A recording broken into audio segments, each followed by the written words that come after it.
The tellers are moving into position. And let's go to the cows. Order!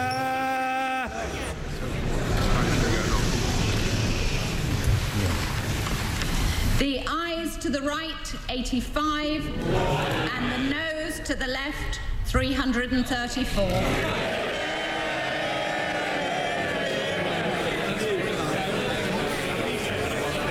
The ayes to the right, 85. The noes to the left, 334. So the noes have it. The noes have it. Unlock.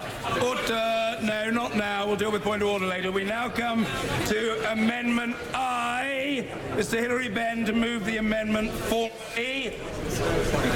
Move formally. Formally. Thank you.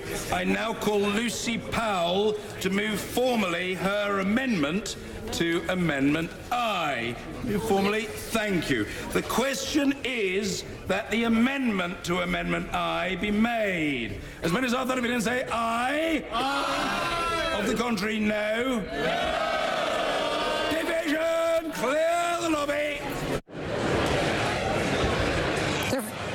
Yeah. So this First Amendment, they're requesting a delay to Brexit and a second referendum defeated by 334 to 85. And that is why the people's vote did not want this to happen today. Yeah. Because so that is, for now such at a resounding defeat. Yeah, for now at least, a second referendum has been decisively rejected by... Hang on a second. Large numbers of people all over this country, when you speak to them in bars and restaurants and whatever, they always say, oh, what we want is a second referendum. What we need is a second referendum. Yes, but here you have this number now, which is 334 to 85. And is it premature? That's the question. Is it premature to ask Parliament to vote on this? But also, if what the people in the bars in the country were saying was the same as what the people in there were saying, we wouldn't be in this predicament. Also, the polls do suggest that at the moment there's no overwhelming majority in favour of another referendum. Much of it depends on what you ask people. If pollsters say, do you think you should be given a say, they'll all say yes.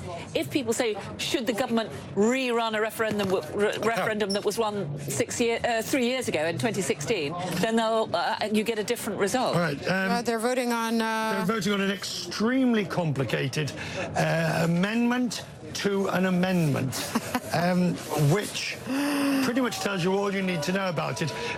We don't need to concern ourselves.